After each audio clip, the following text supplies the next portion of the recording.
Hello दोस्तों, स्वागत है आपका जीएस आईक्यू एजुकेशन के इस यूट्यूब चैनल पे। तो जैसा कि आप लोगों को पता है कि एनसीईआरटी सार संग्रह का एपिसोड चल रहा है। तो ये महेश कुमार बर्णवाल की बहुत ही अच्छी पुस्तक है। तो आज हम इसमें करेंगे हम लोग करेंगे साइंस एंड टेक्नोलॉजी का ये दूसरा एपिसोड है। और मैं कोशिश करूंगा कि इसी वीडियो में मैं इसको पूरा आज इस एपिसोड को मैं समाप्त करूं और ये इस जो सब्जेक्ट है साइंस एंड टेक का, इसको मैं इसी वीडियो में समाप्त करूं। तो अंत तक बने रहिएगा क्योंकि वीडियो थोड़ा सा लंबा मे भी हो सकता है। कोशिश रहेगी कि 25 से 30 मिनट के अंदर में ही इसको पूरा किया जा सके। ठीक है। और भी सब्जेक्ट का वीडियो अगर आप लोगों ने नहीं देखा है तो डिस्क्रिप्शन बॉक्स या फिर कमेंट सेक्शन में जाकर के वहां से लिंक के थ्रू आप लोग उस वीडियो को देख सकते हैं। तो चलिए बिना देरी किए हुए शुरू करते हैं। साइंस एंड टेक्नोलॉजी यानी विज्ञान एवं प्रौद्योगिकी में रक्षा प्रौद्योगिकी यानी कि डिफेंस टेक्नोलॉजी। देखते हैं कि इससे कौन कौन से महत्वपूर्ण प्रश्न है जो एग्जाम में पूछे जा सकते हैं या पूछे जाने की संभावना है या फिर पूछे भी गए हैं।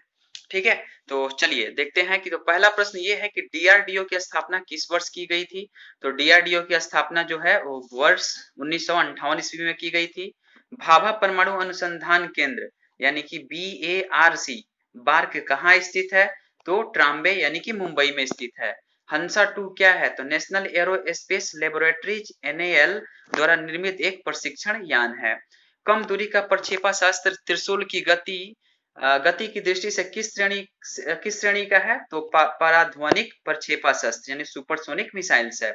संयुक्त राज्य अमेरिका तथा तत्कालीन रूसी संघ के मध्य नाभिकीय शास्त्रों पर कटौती करने रणनीतिक आक्रमण शास्त्रों की सीमित करने के लिए वर्ष 2010 में न्यू स्टार्ट संधि की गई थी यानी कि न्यू स्टार्ट पैक्ट की गई थी। विश्व का पहला परमाणु बिजली घर किस देश में स्थापित किया गया था।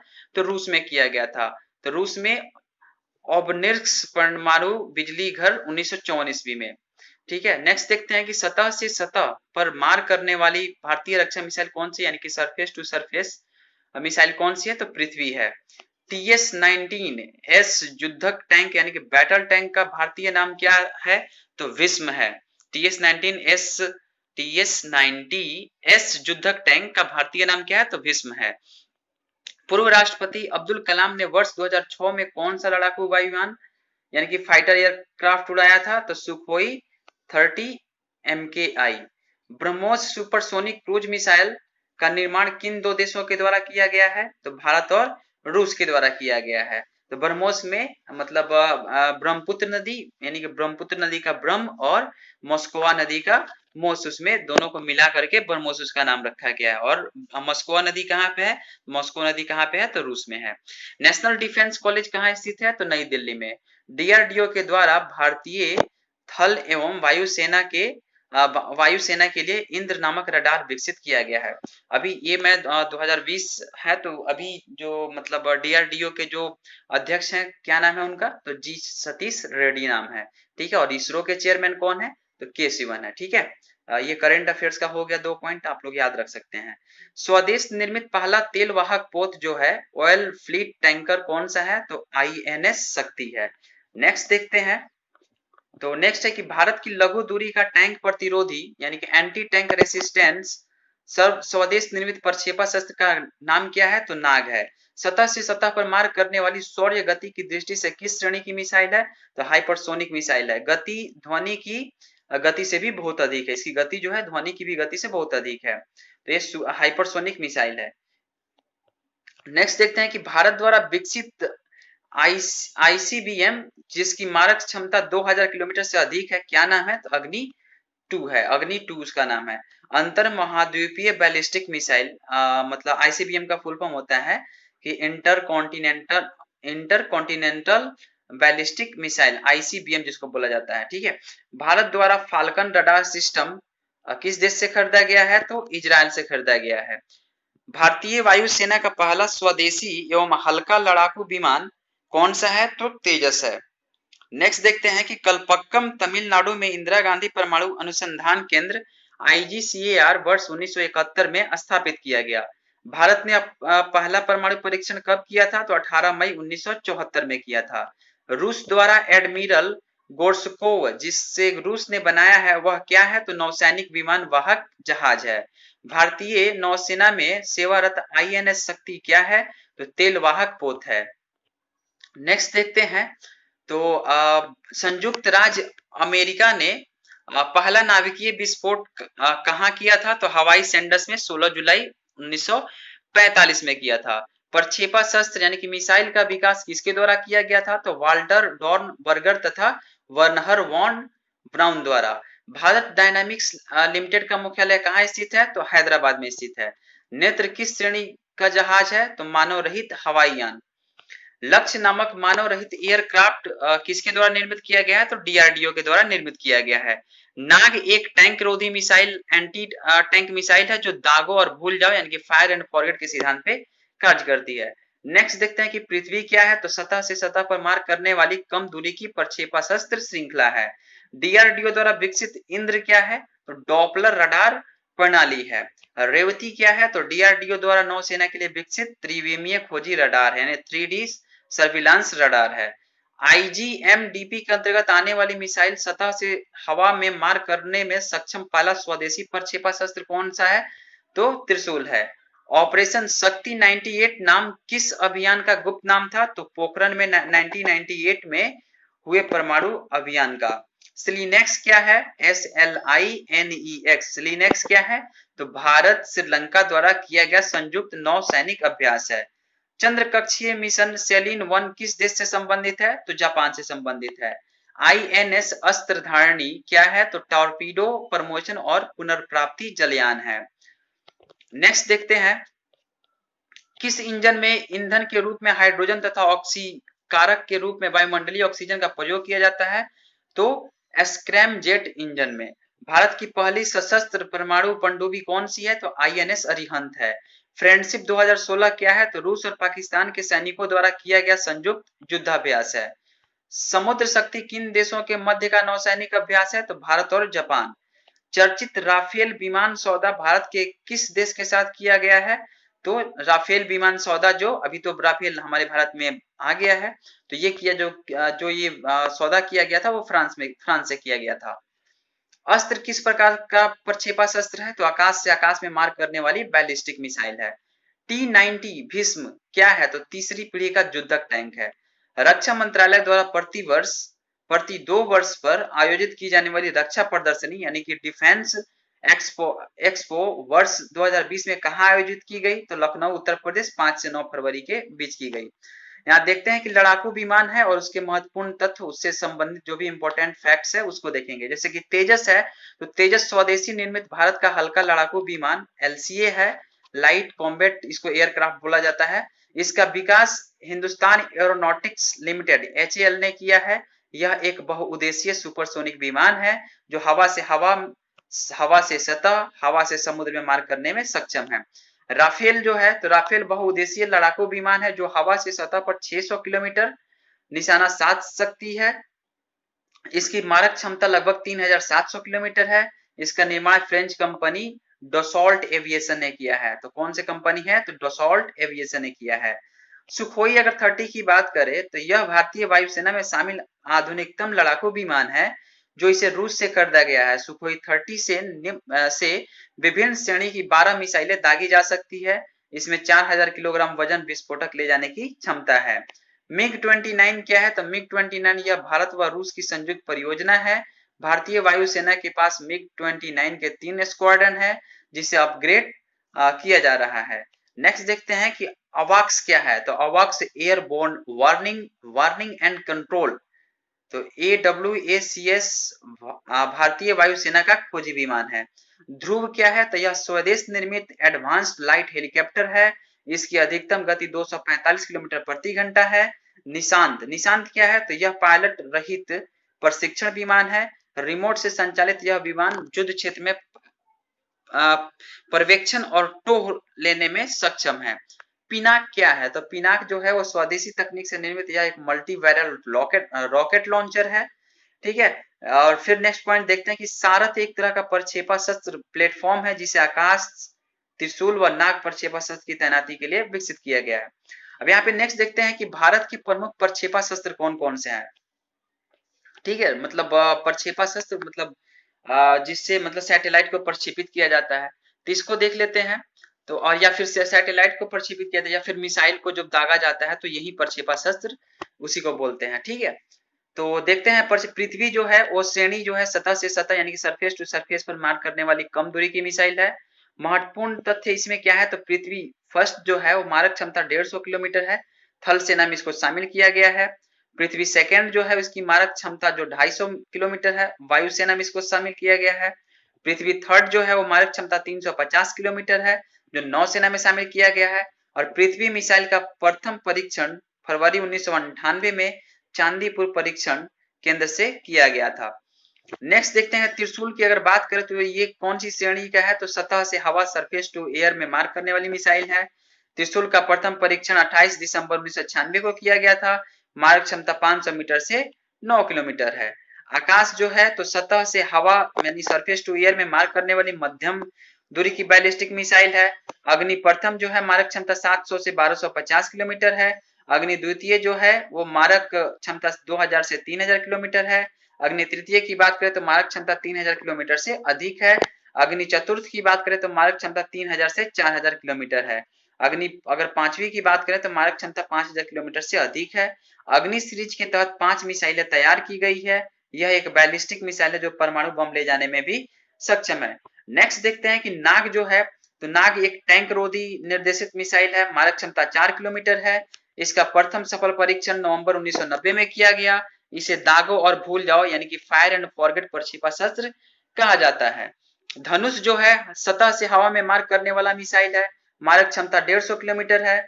परमाणु आयुध ले जाने की क्षमता है तो वो 50 किलोग्राम लेकर के जा सकता है। यह पृथ्वी मिसाइल का नौसैन्य संस्करण है। अस्त्र की बात करें तो अस्त्र जो है वो हवा से हवा में मार करने वाला मध्यम दूरी का मिसाइल है। इसकी जो इंपॉर्टेंट फैक्ट्स हैं इसमें कि मारक क्षमता जो है 10 से 25 किलोमीटर है। यह स्वदेशी तकनीक से निर्मित भारत का प्रथम मिसाइल है। अगर हम ब्रह्मोस की बात करते हैं तो ब्रह्मोस जो है वो सतह से हवा यानी कि सरफेस टू एयर में मार करने वाला मध्यम दूरी का सुपरसोनिक क्रूज मिसाइल है। मारक क्षमता जो है 290 किलोमीटर है। और इसके महत्वपूर्ण तथ्य ये हैं कि महत्वपूर्ण इसका तथ्य ये है कि परमाणु आयुध ले जाने की क्षमता 200 से 300 किलोग्राम है। यह भारत व रूस की संयुक्त परियोजना से विकसित प्रक्षेपा शस्त्र है। इसका नाम ब्रह्मोस नाम भारत की ब्रह्मपुत्र नदी के ब्रह तथा रूस की मोस्कोवा नदी के मोच से मिलता है। इसका सफल परीक्षण जून 2001 में किया गया था। सागरिका की बात करें तो सबमरीन लॉन्च बैलिस्टिक मिसाइल है। इसका पहला सफल परीक्षण समुद्र के भीतर फरवरी 2018 में किया गया था। यह परंपरागत एवं परमाणु दोनों प्रकार के आयुध ले जाने में सक्षम है। प्रद्युमन की अगर बात करें तो प्रद्युमन जो है सतह से हवा में मार करने वाला कम दूरी का इंटरसेप्टर मिसाइल है। यह पृथ्वी एयर डिफेंस का दूसरा नाम है। शौर्य की बात करें तो सतह से हवा में मार करने वाली मध्यम दूरी की मिसाइल है। इसकी मारक क्षमता 600 किलोमीटर है। इसका सफल परीक्षण जो किया गया था 12 नवंबर 2008 को किया गया था। यह जल के भीतर छोड़ी जाने वाली सागरिका मिसाइल का थल संस्करण है। युद्धक टैंक कुछ यहाँ पे देख लेते हैं, उससे संबंधित महत्वपूर्ण तथ्य देख सकते हैं। जैसे युद्धक टैंक में अर्जुन का नाम आता है, तो स्वदेशी तकनीक से युक्त इस टैंक का विकास डीआरडीओ ने किया है। डिफेंस रिसर्च डेवलपमेंट ऑर्गेनाइजेशन ने किया है। इसकी भेदन क्षमता 25 किलोमीटर तथा अधिकतम गति 75 किलोमीटर प्रति घंटा है। रात में भी कार्य करने में सक्षम तथा जवानों की विषाक्त गैस व विकिरण से सुरक्षित रखना अर्जुन टैंक की मुख्य विशेषता है। भीष्म T-19S की बात करें तो यह मध्यम श्रेणी का युद्धक टैंक है। इसकी अधिकतम गति 60 किलोमीटर प्रति घंटा है। यह लेजर निर्देशित रिफ्लेक्स मिसाइल से युक्त है। भीष्म टैंक जो है भारत और रूस की संयुक्त परियोजना के द्वारा विकसित किया गया है। कर्ण की बात करें तो यह मध्यम श्रेणी का हल्का टैंक है जो नाभिकीय जैविक व रासायनिक युद्ध सहन करने में सक्षम है। कर्ण लेजर रेंज फाइंडर तकनीक से युक्त है। नेक्स्ट यहाँ पे देखते हैं कि प्रमुख अनुसंधान संस्थान एवं मुख्यालय, जैसे कि भाभा परमाणु अनुसंधान केंद्र यानी कि बार्क का जो मुख्यालय है कहाँ है, मुंबई में है। इंदिरा गांधी परमाणु अनुसंधान केंद्र जो है उसका जो मुख्यालय कलपक्कम तमिलनाडु में है। राजा रमन्ना उन्नत प्रौद्योगिकी केंद्र जो है वो इंदौर मध्य प्रदेश में है। परमाणु खनिज अन्वेषण एवं अनुसंधान निदेशालय का जो हेडक्वार्टर है वो हैदराबाद तेलंगाना में है। परिवर्ती ऊर्जा साइक्लोट्रॉन केंद्र का मुख्यालय कोलकाता पश्चिम बंगाल में है। यहाँ पे कुछ देखते हैं परमाणु ऊर्जा विभाग की अन्य इकाइयां जो है उसको देख लेते हैं कि जैसे कि भारी जल बोर्ड जो है वो मुंबई में है, नाभिकीय ईंधन परिसर हैदराबाद, भारतीय नाभिकीय ऊर्जा कॉर्पोरेशन लिमिटेड मुंबई, भारतीय यूरेनियम निगम लिमिटेड जादूगोड़ा, विकिरण एवं आइसोटोप प्रौद्योगिकी बोर्ड मुंबई, डीआरडीओ द्वारा उपग्रह भेदी यानी एंटी सैटेलाइट मिसाइल का परीक्षण सफलतापूर्वक किस अभियान के द्वारा किया गया था? तो मिशन शक्ति 27 मार्च 2019 के द्वारा किया गया था। नेक्स्ट देखते हैं, अमेरिका, रूस एवं चीन के बाद भारत एंटी सैटेलाइट मिसाइल दागने की क्षमता रखने वाला कौन सा देश है? तो अमेरिका रूस के बाद में है, चौथा स्थान रखता है। वन्नाक्राई, पेटिया व इंटरनल ब्लू आदि शब्द किससे संबंधित है? तो साइबर आक्रमण यानी साइबर अटैक से संबंधित है। उच्च गति डेटा संचरण के लिए प्रकाश को माध्यम के रूप में प्रयुक्त करता है, तो लाइफाई। प्रोजेक्ट लून किससे संबंधित है? तो प्रोजेक्ट जो लून जो संबंधित है बेतार संचार प्रौद्योगिकी वायरलेस टेक्नोलॉजी से संबंधित है। भारत में गूगल की निःशुल्क सार्वजनिक वाईफाई सेवा प्रदान करने वाला पहला रेलवे स्टेशन कौन सा है? तो मुंबई सेंट्रल रेलवे स्टेशन है। रैंसमवेयर क्या है? तो एक प्रकार का मॉलवेयर है। मॉलवेयर एक ऐसा भी कोई भी होता है जो कंप्यूटर प्रोग्राम हो सकता है जो किसी कंप्यूटर सर्वर नेटवर्क अथवा क्लाइंट को हानि पहुंचाने के लिए डिजाइन किया जाता है। साइबर आक्रमण तथा आंकड़ों की चोरी से के डर से बचने के लिए centre for development of advanced computer CDAC ने किस सॉफ्टवेयर का विकास किया है? तो नयन का विकास किया है। वाईमैक्स किससे संबंधित है? तो संचार प्रौद्योगिकी से संबंधित है। नेक्स्ट देखते हैं यहाँ पे, तो संस्थान है और फिर उसके मुख्यालय है। जैसे कि भारत इलेक्ट्रॉनिक्स लिमिटेड के मुख्यालय बेंगलुरु है। हिंदुस्तान एरोनॉटिक्स लिमिटेड जिसको HAL बोला जाता है उसका मुख्यालय बेंगलुरु है। Bharat dynamics limited Hyderabad. मिस्र धातु निगम लिमिटेड जो है उसका मुख्यालय हैदराबाद है। Garden Reach Ship Builders and एवं इंजीनियरिंग लिमिटेड का मुख्यालय कलकत्ता है। भारत अर्थ मूवर्स लिमिटेड का मुख्यालय बेंगलुरु है। गोवा शिपयार्ड लिमिटेड का मुख्यालय वास्को डिगामा है। Mazagon Dock Ship Builders Limited का मुख्यालय मुंबई है। ऑर्डिनेंस फैक्ट्री बोर्ड का मुख्यालय कोलकाता है। हिंदुस्तान शिपयार्ड लिमिटेड का मुख्यालय विशाखापट्टनम है। सेंसर युक्त अंतर संबंधित वस्तुओं का नेटवर्क जो डाटा का आदान प्रदान कर सकता है क्या कहलाता है? तो इंटरनेट ऑफ थिंग्स कहलाता है। नैनो प्रौद्योगिकी यानी कि नैनो टेक्नोलॉजी शब्द का सर्वप्रथम प्रयोग किसने किया था? तो नोरियो तानीगुची ने किया था। नैनो फोटोनिक्स किससे संबंधित है? तो नैनो स्केल पर प्रकाश के व्यवहार के अध्ययन से संबंधित है।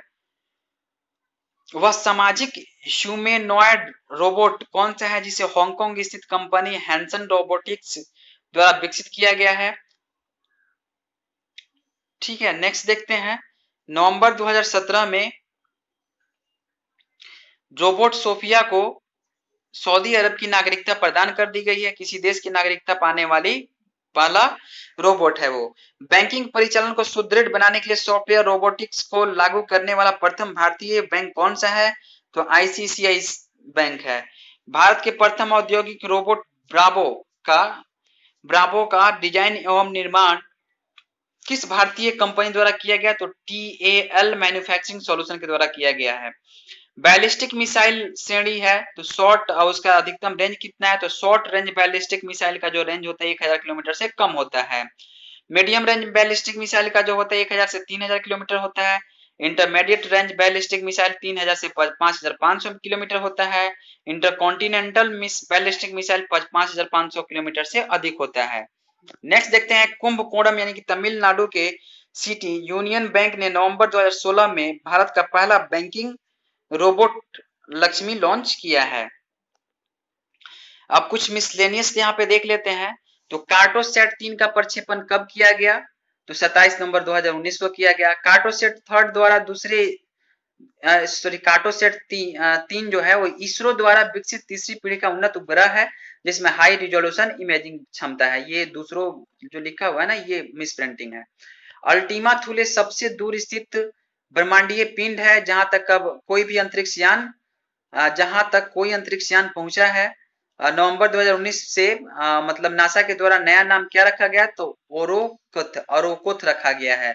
प्रमुख नौवहन प्रणाली एवं देश जैसे ग्लोबल पोजिशनिंग प्रणाली यानी जीपीएस जो है तो वो कौन है, तो उसका अमेरिका है। कंपास नेविगेशन प्रणाली सीएनएस जो है वो चीन है। गैलीलियो